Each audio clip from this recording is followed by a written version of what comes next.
Hello students, this is a third lecture on laws of algebra of sets. हमने पहले lecture में basic laws of algebra किए, multiplication and addition किया।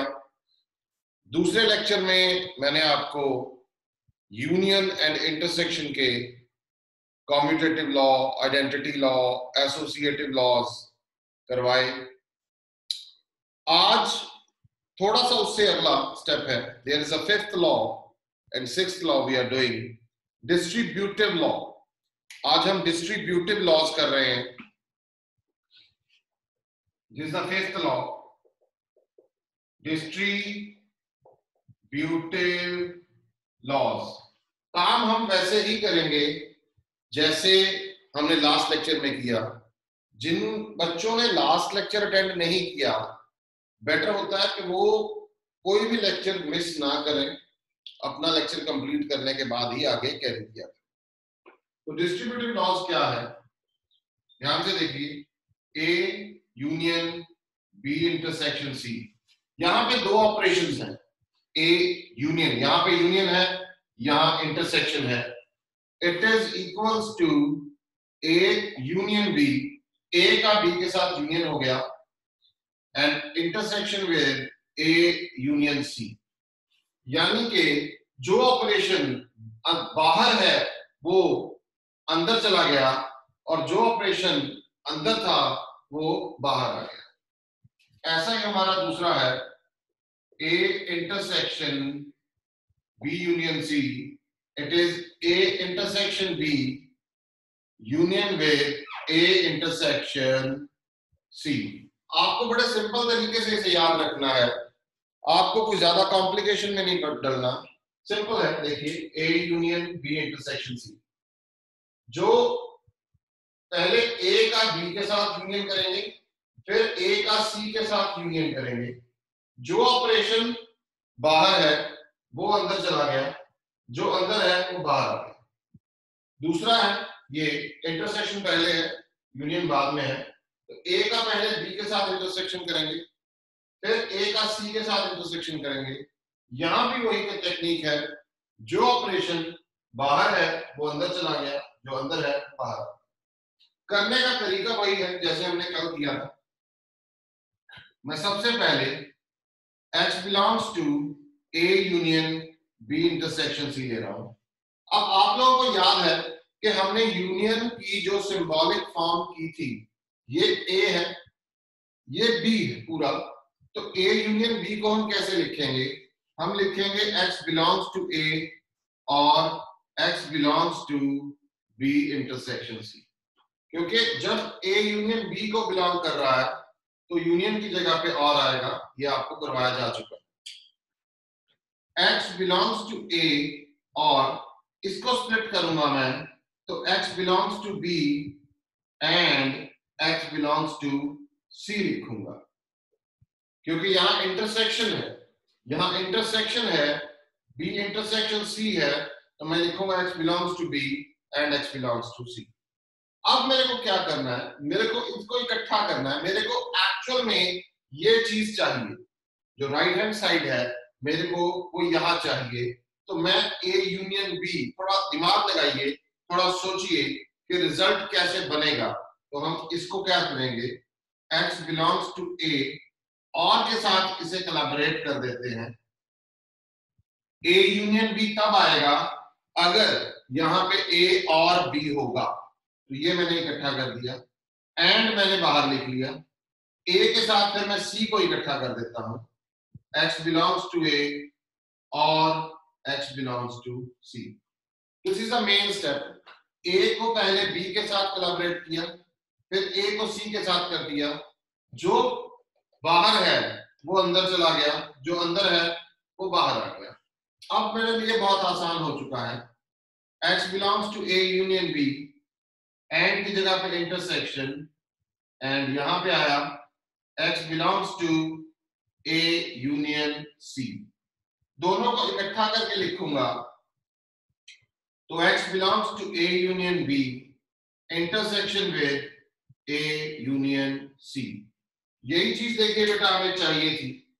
हमने यहां से शुरू किया, ये देखिए हमने यहां से शुरू किया, पहले हमने यूनियन की सिंबॉलिक फॉर्म लगाई, यहां हमने इंटरसेक्शन की लगाई, इन दोनों को कोलैबोरेट किया, जो हमें रिजल्ट चाहिए था उसको हमने बनाया, और की जगह यूनियन लगाया, एंड की जगह इंटरसेक्शन लगाया, यहां भी एक्स है, यहां भी एक्स है, उनको एक करके लिख लिया, यहां हम अपना प्रूव कर चुके हैं। कैसे? इसको मैं 10 लास्ट वाला जो हमारा मेन होता है जिसमें हम पूरे क्वेश्चन को क्यूमुलेट करके लिखेंगे, हम वैसे लिखेंगे। अगर x इसे बिलोंग कर रहा है और x इसे भी कर रहा है तो मैं कहूंगा 10 A union B intersection C, it is a subset of A union B intersection with A union C. Mark that equation number 1. Similarly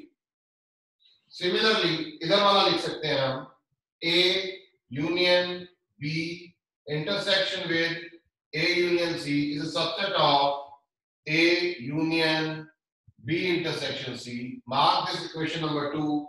Now from 1 and 2 क्या लिखेंगे हम? इसी को A union B intersection C, it is equals to A union B intersection with A union C. ये हमारा बेटा proof हो गया। जो पहला पार्ट है वो हमारा प्रूफ हो चुका। अब मैं दूसरे पार्ट को करना जा रहा हूं, सेकंड पार्ट ये वाला, ये भी वैसे ही करेंगे। x बिलोंग्स टू, मैंने लेफ्ट हैंड साइड चूज कर लिया, A intersection B union C।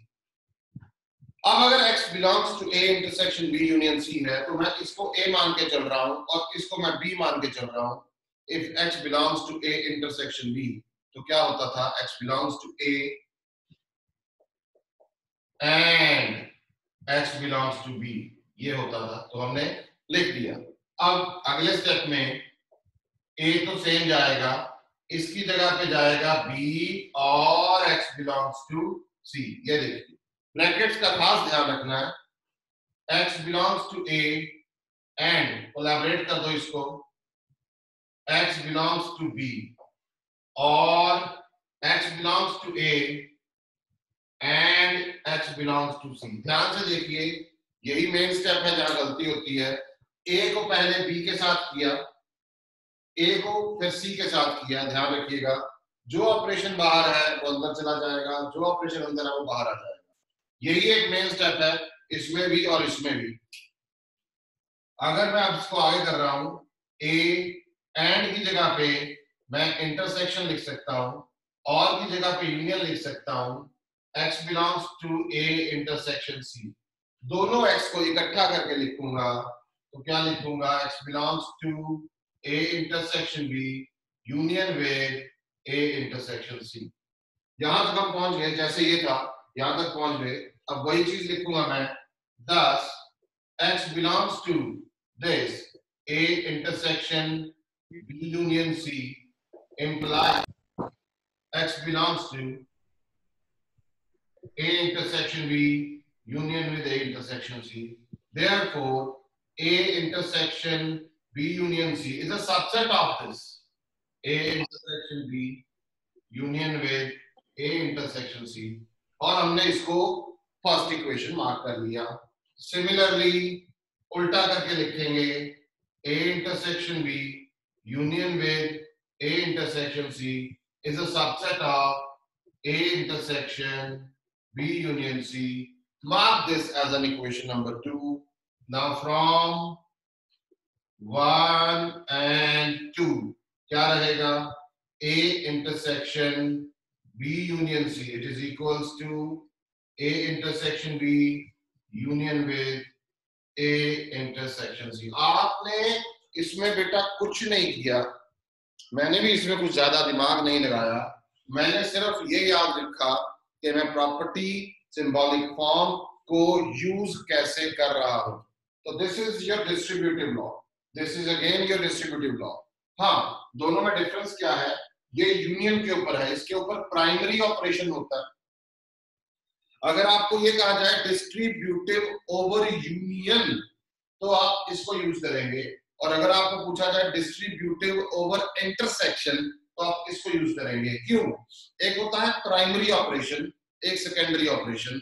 यहाँ पे जैसे हम यहाँ से यहाँ जा रहे हैं लेफ्ट टू राइट, जो पहला ऑपरेशन है वो यूनियन है, तो this is distributive law over union, this is distributive law over intersection.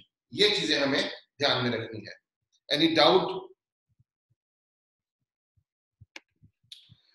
आगे चल रहे हैं बेटा। इसके बाद हमारा लॉ शुरू होता है डी मॉर्गन्स लॉ। ये सबसे इंपॉर्टेंट है, D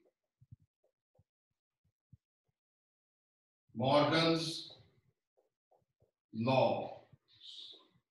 this is the sixth one, very very very important. State and prove आ जाता है, स्टेटमेंट याद रखनी जरूरी होगी, वेरिफिकेशन में आ जाएगा।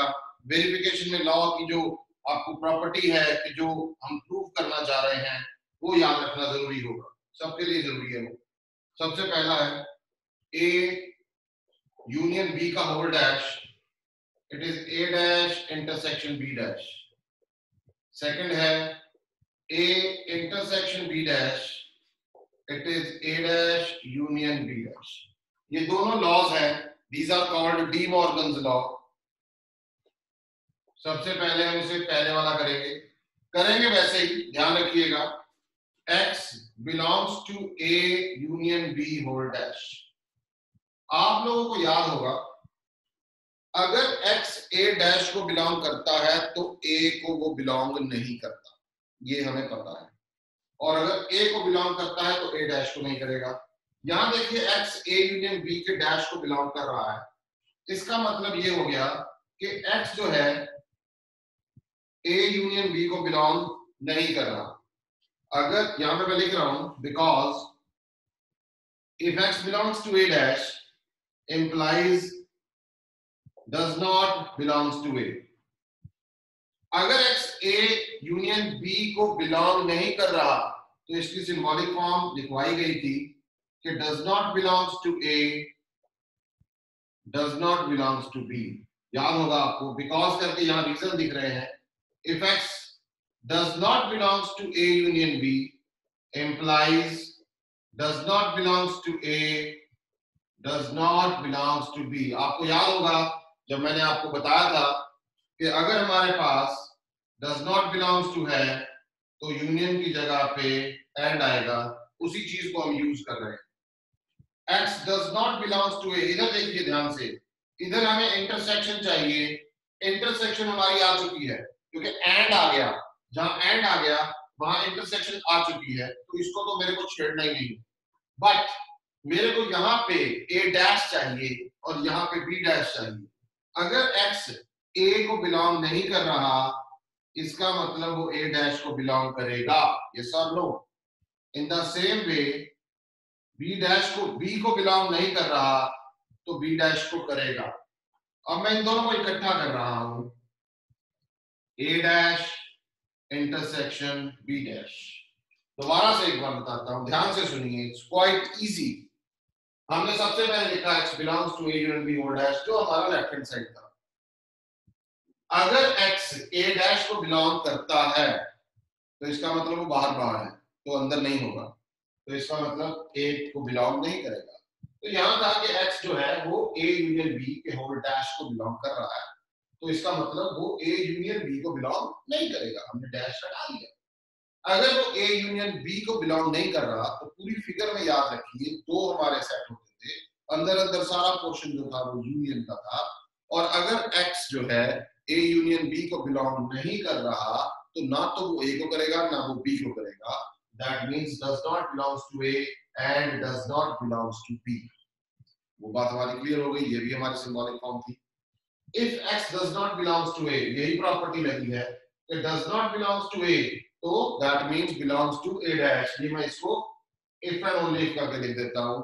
अगर ये हम लिख सकते हैं तो इसके बाद हम ये लिख सकते हैं, हमारे पास ये है तो इसके बाद हम ये लिख सकते हैं, उससे कोई फर्क नहीं पड़ता। This is vice versa process.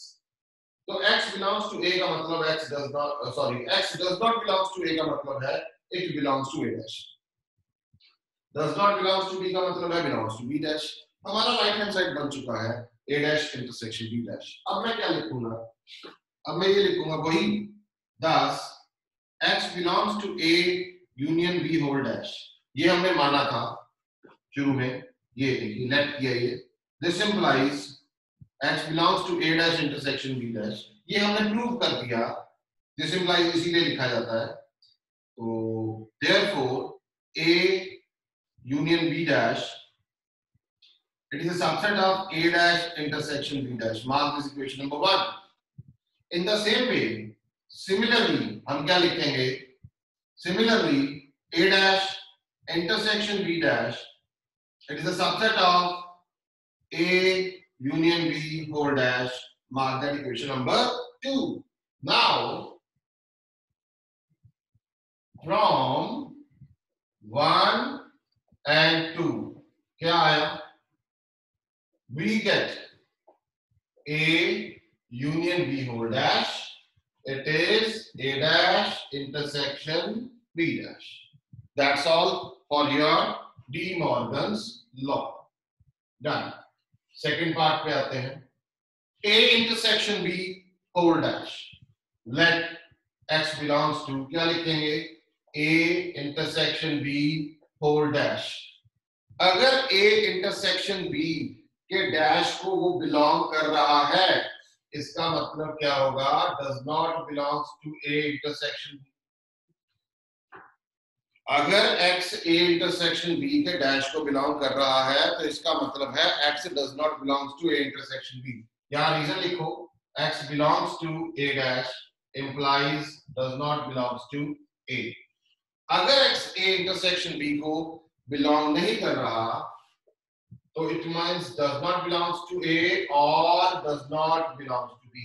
ये भी जब मैंने आपको इंटरसेक्शन की सिंबॉलिक फॉर्म करवाई थी तो लिखवाया गया था, यहाँ देखिए बिकॉज करके लिख रहे हैं, x does not belongs to A intersection B implies x does not belongs to A और x does not belongs to B। याद कीजिए जब आपको ये करवाया गया था कि belongs does not belongs to है तो इंटरसेक्शन की जगह पे और आएगा, does not belongs to है इंटरसेक्शन की जगह पे और। अब मेरे को चाहिए क्या, मेरे को देखिए यहाँ पे a डैश चाहिए, x does not belongs to a, इसका मतलब it belongs to a dash. Union बिल्कुल ठीक है, यूनियन है और आ गया, यहाँ पे मेरे को बिल्कुल नहीं छेड़ना, b डैश चाहिए, belongs does not belongs to b, इसका मतलब x belongs to b dash। that means a dash union b dash। जहां से शुरू किया यहां पहुंच गए, यहां से शुरू किया यहां पहुंच गए, क्यूमुलेट करके एक लाइन में लिखना बहुत जरूरी है। thus क्या लिखेंगे, x belongs to a intersection b dash। ये हमने माना था, ये हमने लेट किया था, implies x belongs to a dash union b dash। ये हमने प्रूव कर दिया, therefore a intersection b whole dash is a subset of a dash union b dash। mark this equation as equation number 1। similarly इसको इधर लिखो, a dash union b dash subset of a intersection b whole dash। mark this equation number 2। now from 1 and 2 क्या लिखेंगे, a intersection b whole dash, it is a dash union b dash। hence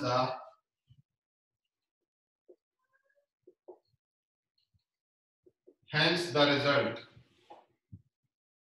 hence the result। these are the properties, this is called De Morgan's law। any doubt? तो D Morgan's law के बाद आता है इनवॉल्यूशन law, the seventh one.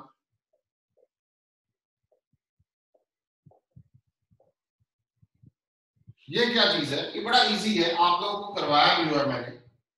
ये है हमारा a dash का whole dash, it is a dash का whole dash, it is equals to a। तो स्टार्ट हम कहां से करेंगे, let x belongs to a dash का होल डैश हमने मान ली, let x belongs to a dash का होल डैश। अगर x इसके डैश को बिलोंग कर रहा है, इसका मतलब ये हो गया कि x a डैश को बिलोंग नहीं करेगा। डैश हटा दिया ना, बड़ा सिंपल है, लॉजिक समझो। अगर a डैश को बिलोंग नहीं करेगा तो a को करेगा। देखो एक सिंपल सी बात है, x अगर a को बिलोंग कर रहा है इसका मतलब है a डैश को नहीं करेगा। अगर x जो है a डैश को बिलोंग कर रहा है इसका मतलब if x belongs to a, ध्यान से देखिएगा, implies x does not belongs to a dash। if x belongs to a dash तो बाहर है, तो अंदर नहीं होगा, तो does not belongs to a, तो डैश हटा देंगे। तो मान लीजिए ये a डैश का डैश है, अगर x इसके डैश को बिलोंग कर रहा है, मान लीजिए ये a b c d कुछ भी है, इसके डैश को बिलोंग कर रहा है, तो इसका मतलब इसको बिलोंग नहीं करेगा, हमने लिख दिया। और अगर ये इसको बिलोंग नहीं करेगा यानी कि ए डैश को बिलोंग नहीं करेगा, इसका मतलब भाई वो ए को करेगा, इसका मतलब वो ए को करेगा। तो यहां से शुरू कहां से किया, x belongs to a dash का whole dash implies x belongs to a, therefore a dash का whole dash it is a subset of a। similarly a is a subset of a dash का whole dash, therefore from 1 and 2 क्या रहा, a dash the whole dash it is equals to a। this is called involution law। हम simple तरीके से देखते हैं इसको अभी ध्यान से, इसमें बहुत सारे क्वेश्चंस आएंगे। अब क्वेश्चन में एक बड़ा स्मॉल सा छोटा सा क्वेश्चन लेके चलता हूं। ये लॉज है सारे, ये भी हमने जितने भी किए वो सारे लॉज हम ऑलरेडी डिस्कस कर चुके हैं अपने पहले लेक्चर में, दूसरे लेक्चर में, ये हमारा थर्ड लेक्चर था। अभी एक छोटा सा बारीक सा बड़ा सिंपल सा क्वेश्चन पूछा जा रहा है। एक क्वेश्चन लिया, यू मान लेते हैं 1 2 3 4 5 6 7 10, ए हमने मान लिया 1 2, बी हमने मान लिया 2 4, सी हमने मान लिया 3 5। अभी तक जितना भी हमने किया उसमें सबको मान लो मैं इसमें लपेटता हूं, मैं सारे लॉज को मैं प्रूव करने की कोशिश करता हूं। तो मैं सबसे पहले कौन सा लॉ मैंने करवाया था आपको, मैंने सबसे पहले आपको लॉ करवाया था एडेम्पोटेंट law.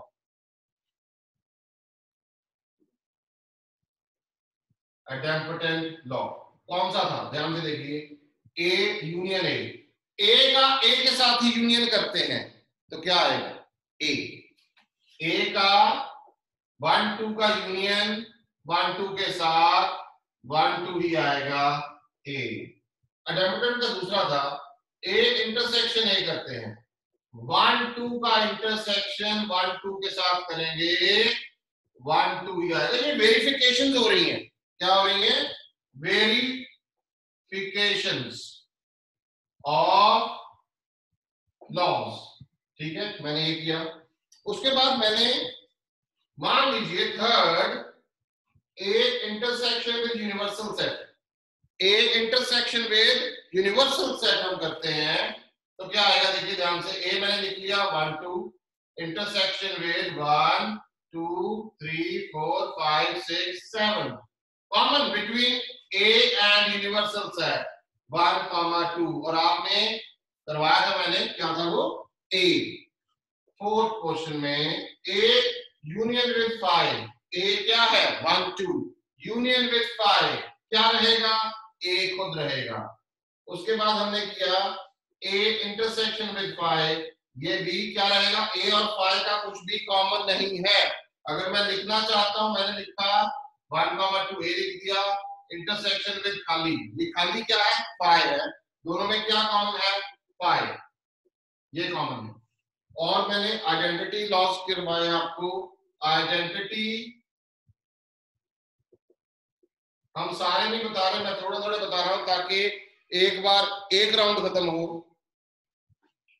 A intersection with universal set, A था वो हो गया ऊपर, छोड़ो, आइडेंटिटी भी हो गई है। कॉम्यूटेटिव लॉस कौन सा था? A union B is equal to B union A। इधर देखिए, आप A यूनियन B करें 1 2 यूनियन विद 2 4, क्या होगा बेटा? 1 2 यूनियन विद 2 4, 1 2 4। अब आप B यूनियन A कर लें, क्या होगा?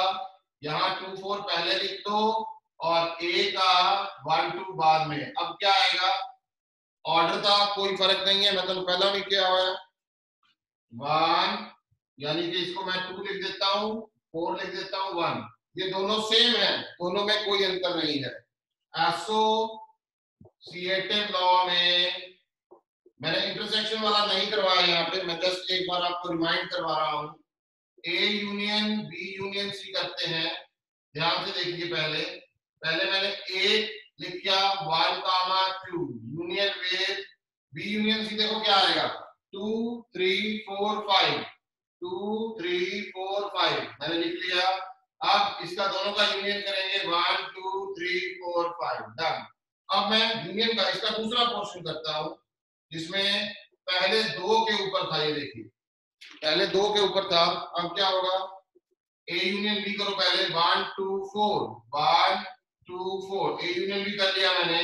यूनियन विद सी, सी क्या है?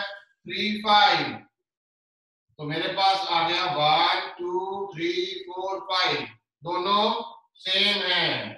उसके बाद हमने distributive law, D Morgan's law, ये सारे ऐसे ही हम कर सकते हैं। आपके पास सारा मेंशन है, हम इसके क्वेश्चंस करने जाते हैं अभी। जैसे आप A union with B intersection C निकालेंगे, तो वो A union B intersection with A union C, ये अलग निकालो, ये अलग निकालो, दोनों निकालोगे तो दोनों इक्वल आएंगे। In the same way A union B dash निकालेंगे, तो A dash intersection B dash निकालेंगे तो ये भी दोनों सेम आएंगे। इनवॉल्यूशन लॉ में ए डैश है, इसका डैश निकालेंगे तो वो ए आएगा। आप left hand side and right hand side दोनों अलग अलग निकाल के सॉल्व कर सकते हैं। मैं अभी आपको करवा के भी दिखाता हूं। यहां तक कोई डाउट है?